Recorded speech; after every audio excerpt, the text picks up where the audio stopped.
বিজেপির গোষ্ঠীদ্বন্দ্বের কথা এখন আর অজানা নয়। শুভেন্দু, সুকান্ত, দিলীপ নানান গোষ্ঠীতে বিজেপি বিভক্ত এবং তারা নিজেরাই মাঝে মধ্যে বাকযুদ্ধে জড়িয়ে পড়ছে।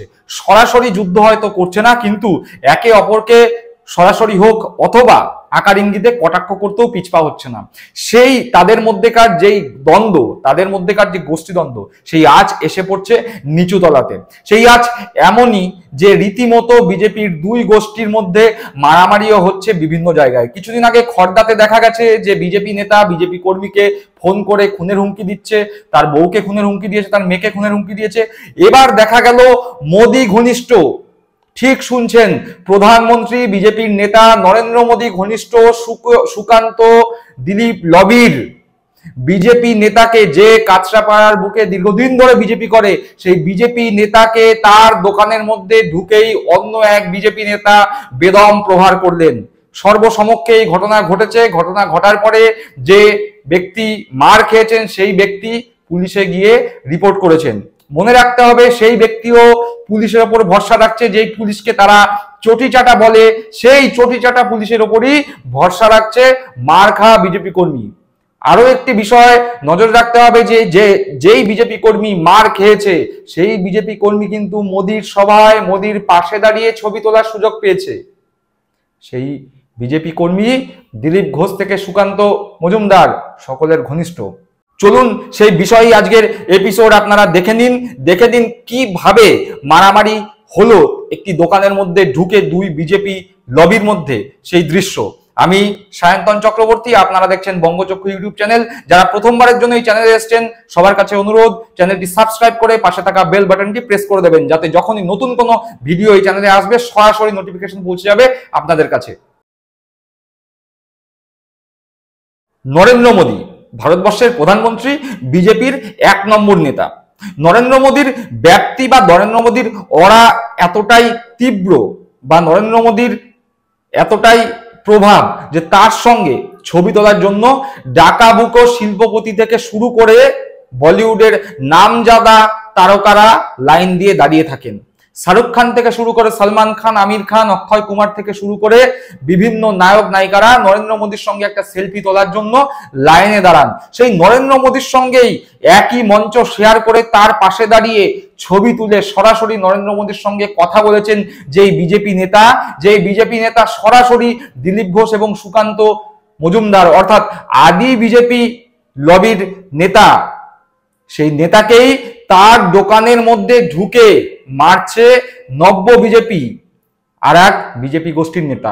প্রসঙ্গত কাঁচরাপাড়ায় কিছুদিন আগেই ঘুরে গিয়েছেন শুভেন্দু অধিকারী। গত দুদিন আগে নৈহাটিতে এসে মিছিল করেছেন। আর শুভেন্দু অধিকারী ঘুরে যাওয়ার পরই নব্য বিজেপি যারা হয়েছে তারাই কাঁচরাপাড়ায় এই পুরনো বিজেপি নেতার দোকানে ঢুকে তাকে বেদম প্রহার করলো। বেদম প্রহার মানে একেবারে রাস্তার মাঝখানে দাঁড়িয়ে অকথ্য ভাষায় গালাগালি তো শুধু নয়, তার দোকানের মধ্যে ঢুকে রীতিমতো তাকে ঘুষি চড় চালালো। এইরকমই পরিস্থিতি কাঁচরাপাড়ায়। বীজপুরে এই মুহূর্তে বিজেপি বলে আর কিছু নেই। বীজপুর বিধানসভার দুটো পৌরসভা, হালিশহর এবং কাঁচরাপাড়া। কিছুদিন আগে আমরা দেখতে পেয়েছি বীজপুর বিধানসভায় বিজেপিতে ধস নেমেছে। শয়ে শয়ে বিজেপি কর্মী নেতা তৃণমূল কংগ্রেসে জয়েন করেছে।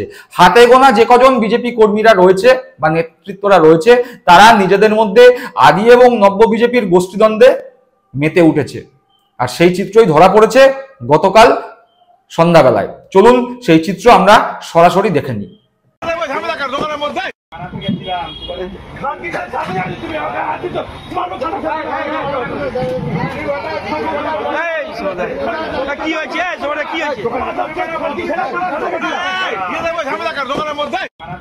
গন্ডগোল হয়েছিল, জগবন্ধু আমাকে বললো যে আমাকে মেরেছে, জগবন্ধুকে মেরেছে, জগবন্ধু হাত পাত কেটে গেছে।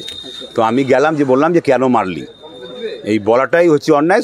সঞ্জয় গুপ্তার ওরা তেরে এসে, ওই ছেলেটা কি নাম, এর নাম ও তেরে এসে, ওই ছেলেটা তো আমি ওকে বললাম যে এই মারপিট করিস না, আমি ছাড়াতে গেছি। তো এই ছাড়াতে গিয়ে এই পরিস্থিতি দেখো এখন। এই কাতিজা তো এখানে এসে লোকজন নিয়ে এসছে, এবং জানি না এরা কি করতে চাইছে, কি দালালি করতে চাইছে। তো অ্যাকচুয়ালি পার্টি করে না। হ্যাঁ, দোকানে ঢুকে আমার সাথে মারতে আসলো, এবং সঞ্জয় গুপ্তার 3-4 ভাই আছে, তারা আসলো, সাথে কিছু অ্যান্টি সোশ্যাল নিয়ে এসেছিল। থানায় কি অভিযোগ করবেন? নিশ্চয়ই আমি থানায় অভিযোগ করব। এরা দল করে কিনা আজ পর্যন্ত কোনো দলে আছে কিনা সেটা মন্ডল প্রেসিডেন্ট আপনি জিজ্ঞাসা করবেন। এরা শুধু রাস্তার মধ্যে আড্ডা মারতে, দলের লোক তো এরকম তো প্রচুর দলের লোক আছে। আজকে এটা করেছে, তার জন্য আমি পুলিশের কাছে যাবো এবং যা শাস্তি সেটা ব্যবস্থা করবো। जगबंधु क्या मारा? जगबंधु क्यों काजी लेके जगबंधु क्यों हाथ में काजी लेके हमको कुछ नहीं पता। हम गांधी में खड़े थे, झगड़ा हो रहा था, उसको छुड़ाए। क्या मेरे में हाथ दिया? हाँ, बुला उसको, पूछाओ। अरे फिर क्या हुआ? फिर हमको नहीं पता है क्या हुआ, नहीं है उससे पूछो क्या हुआ। अभी यहाँ किस झमेला किस लिए? हमको नहीं पता है, हमको क्यों मेरे में हाथ दिया। हाँ। फर्स्ट क्वेश्चन है, उसको बुला के बोलो। और मेरे में हाथ क्यों दिया, पूछो उसको बुला के। আমি বলেছি মারবো, बोला ना तू, बोला ना মিথ্যা কথা বলবি না। আমি কি রাখ না, তোরা তো ক্ষমতা আছে, তুই মেরে দিবা। তুই মেরে দিবা। আমি তোরা মেরেছিস জগবন্ধু, কি তোরা সব মিলে কোনো মারিনি। জগবন্ধু সব মিলে মেরেছিস। চলো গান্ধী মোড় জিজ্ঞাসা করো, তুই একটা ছেলে বলে যায়। সিসিটিভি আছে। না দাও, তুই একটা ছেলে বলে যায় যে ওদের হাত দিয়েছি। তুই যা বলো সেটা। এখানে যেটা করলি তোরা, না কোনো করিনি আমি। যদি একটা ছেলে বলে যায়, দাঁড়া, আমি শুধু জায়গা আছি বলে কিছু বললাম না। কোনো জায়গা না, যদি একটা ছেলে বলে যায় কি যখন থেকে আমি হাত দিয়ে থাকি, তুই যা বলো সেটাই মেনে নিব। সব লোক বলেছে, সব লোক। চলো জিজ্ঞাসা করো। যাবো তো, আমি যাবো তো। দেখলাম সেই মারামারির দৃশ্য, অর্থাৎ এক বিজেপি নেতা অন্য আর এক বিজেপি নেতাকে তার দোকানে ঢুকে মারছে। প্রসঙ্গত এই যেই বিজেপি নেতা মার খেয়েছেন তার ছবিগুলো কার কার সঙ্গে রয়েছে? তার ছবি রয়েছে নরেন্দ্র মোদীর সঙ্গে, তার ছবি রয়েছে সুকান্ত মজুমদারের সঙ্গে, তার ছবি রয়েছে দিলীপ ঘোষের সঙ্গে। সুকান্ত মজুমদার, দিলীপ ঘোষ নয় বঙ্গ বিজেপির নেতা, তাদের সঙ্গে গিয়ে ছবি তোলাই যায়। কিন্তু নরেন্দ্র মোদী দেশের প্রধানমন্ত্রী, যার মঞ্চে উঠতে গেলে পারমিশন লাগে, অনুমতি লাগে। তার কারণ দেশের প্রধানমন্ত্রীর সুরক্ষা ব্যবস্থা যতটা অটুট, সেই সুরক্ষা ব্যবস্থার বন্ধনীতে থাকতে গেলে নিশ্চয়ই প্রভাব থাকতে হয়। সেই রকমই প্রভাবশালী এক বিজেপি নেতাকে কাঁচরাপাড়ার বুকে দাঁড়িয়ে তার দোকানে ঢুকে বেদম মারছেন নব্য বিজেপি, অর্থাৎ আদি নব্য যে গোষ্ঠী বিজেপির, সেই গোষ্ঠীর মধ্যে রীতিমতো চুলোচুলি এই কাঁচরাপাড়ায়। আর মার খাওয়ার পরে ওই দিলীপ সুকান্ত লবির আদি বিজেপির যেই নেতা মার খেলেন, সে গিয়ে রিপোর্ট করছেন বীজপুর থানায়, পুলিশের কাছে জানাচ্ছেন অভিযোগের কথা। তাহলে তারাও ভরসা করছেন মমতা বন্দ্যোপাধ্যায়ের পুলিশকে, পশ্চিমবঙ্গ সরকারের পুলিশকে। কথায় কথায় চটিচাটা বলে দাগিয়ে দেওয়া যেই পুলিশ, সেই পুলিশের কাছে তারা যাচ্ছেন সুবিচারের আশায়। নরেন্দ্র মোদীর সাথে ছবি থাকবে, আবার বিজেপির নেতার হাতেই মার খাবে, এই জিনিস আর কোথাও দেখা না গেলেও কাঁচরাপাড়ার বুকে দেখা গেছে। দর্শক বন্ধুরা, এ বিষয়ে আপনাদের মূল্যবান মন্তব্য কমেন্ট বক্সে কমেন্ট করে জানাবেন। ভালো থাকবেন, সুস্থ থাকবেন। জয় হিন্দ, বন্দে মাতরম।